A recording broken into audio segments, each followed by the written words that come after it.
Une période turbulente s'annonce à l'horizon à moyen terme.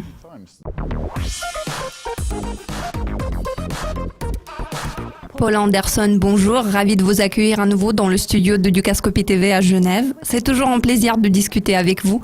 Aujourd'hui, nous nous concentrerons sur la réforme américaine de la santé qui a provoqué une véritable tempête médiatique tout dernièrement.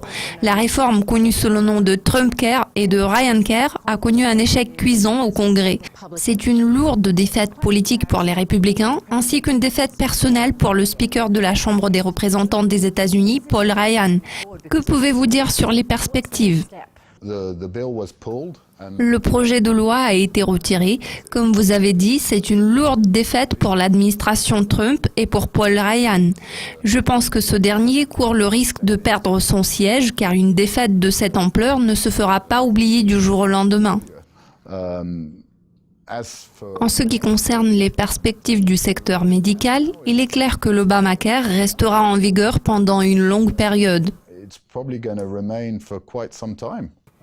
Il est peu probable qu'une réforme de ce genre soit soumise au Congrès dans un intervalle d'1 an, voire dans les quelques prochaines années. D'accord.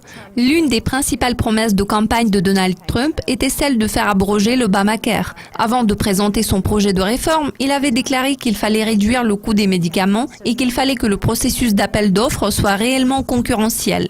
Alors, cela est-il possible vu que M. Trump a dû retirer son projet de réforme du système de santé? Vu que le projet de réforme était très différent des promesses de campagne de Trump, pensez-vous que le président américain soit en mesure d'atteindre cet objectif? Il semblerait qu'il n'ait pas déployé assez d'efforts pour y parvenir la première fois. Pensez-vous qu'il puisse faire preuve de persévérance et tenir ses promesses? Durant la campagne électorale et après son élection, M. Trump n'a eu de cesse de répéter que les prix des médicaments étaient trop élevés et qu'il s'engageait à les pousser vers le bas. Ce sujet a été au cœur de la rhétorique de Trump. Maintenant, après un échec retentissant du projet de loi sur les soins de santé au Congrès, les propos de Trump se voient remis en cause. Bien évidemment, l'Obamacare restera en vigueur, ce qui est un grand soulagement pour toutes les entreprises intervenant dans le secteur médical aux États-Unis. Ce n'est pas une tâche facile. Il faudra beaucoup de temps pour parvenir à faire baisser les prix des médicaments. Je tiens à souligner qu'il se peut que cet objectif se révèle irréaliste tant sur le plan politique que sur le plan pratique. Pour résumer, je ne suis pas sûr que cela se produise. De toute façon, tous les médicaments génériques coûtent moins cher, surtout après l'expiration du brevet du médicament original.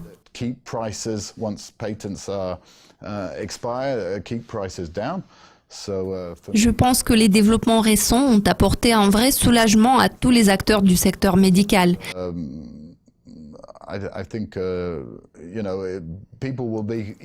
Bien que Donald Trump continue de faire un usage intensif de Twitter, nous pouvons constater que ses messages et tweets provoquent de moins en moins de réactions sur le marché qui ne croient plus que Trump puisse faire baisser les prix des médicaments. Alors, comme vous venez de mentionner, le marché ne semble plus réagir à la rhétorique de Trump. L'élection de Donald Trump a suscité un véritable choc. Le marché réagissait à tout commentaire et à tout ce que Trump écrivait sur sa page Twitter. Maintenant, la situation s'est quelque peu stabilisée et les déclarations de Trump ne semblent plus bouleverser les marchés. Cette tendance va-t-elle se poursuivre en allant de l'avant ? Le marché sera-t-il de moins en moins sensible à ce que dit Donald Trump? Les participants au marché doutent de la capacité de Trump à tenir ses promesses de campagne, surtout en ce qui concerne la réduction d'impôts et les mesures de relance économique. Quelle est votre opinion à ce sujet? Tout d'abord, je tiens à préciser que depuis la victoire de Donald Trump, le marché a connu un rallye haussier de 9,7%. C'est ce qu'on appelle le rallye Trump. Il est toutefois important de comprendre que ce rallye est principalement attribuable à la bonne santé de l'économie américaine. Nous pouvons constater que le taux de chômage est extrêmement bas, la situation sur le marché du travail est proche du plein emploi, le rythme de croissance peut être jugé assez solide. Ainsi, tous les facteurs susmentionnés ont contribué à ce rallye. D'autre part, ce rallye s'explique également par les promesses de Trump concernant les mesures de relance.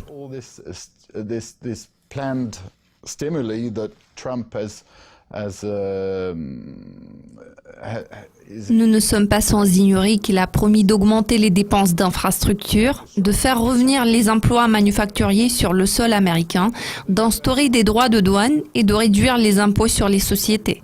Cette promesse est considérée comme étant la plus importante pour les entreprises américaines. Les participants au marché ont intégré toutes les promesses de Trump dans les prix. Maintenant, il faut que ces mots se traduisent par des actions concrètes. L'administration Trump s'est déjà heurtée à la dure réalité après l'échec de l'abrogation de l'Obamacare. Une période turbulente s'annonce à l'horizon à moyen terme. La plus grande question qui se pose en ce moment est de savoir si oui ou non la nouvelle administration américaine parviendra à réduire le taux de l'impôt sur les sociétés. La capacité de Trump à réduire l'impôt sur les sociétés alimente beaucoup de doutes. Selon certains, le taux d'imposition ne pourra être réduit que de 20%. D'autres affirment que même une réduction de 10% semble être irréaliste. Un autre facteur à ne pas perdre de vue est la division au sein de son propre parti. Nombreux sont les membres du Parti républicain qui ne partagent pas forcément la vision de M. Trump, que ce soit en termes d'énormes déficits budgétaires ou en termes de droits de douane. En outre, Donald Trump devra trouver des compromis tant avec les membres les plus intransigeants du Congrès qu'avec des membres privilégiant une approche modérée.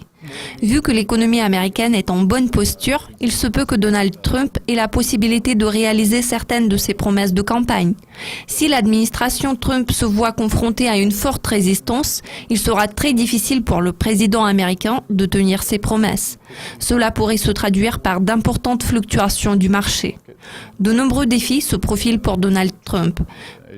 Le contexte actuel laisse envisager d'importants changements, y compris au sein du Parti républicain. Paul, tous mes remerciements pour votre participation aujourd'hui. Merci de nous avoir fait part de vos idées concernant la politique de Donald Trump. Si vous avez apprécié cette vidéo, nous vous invitons à suivre nos mises à jour régulières sur le site de Dukascopy TV pour être au courant de tout ce qui se passe dans le monde de la finance.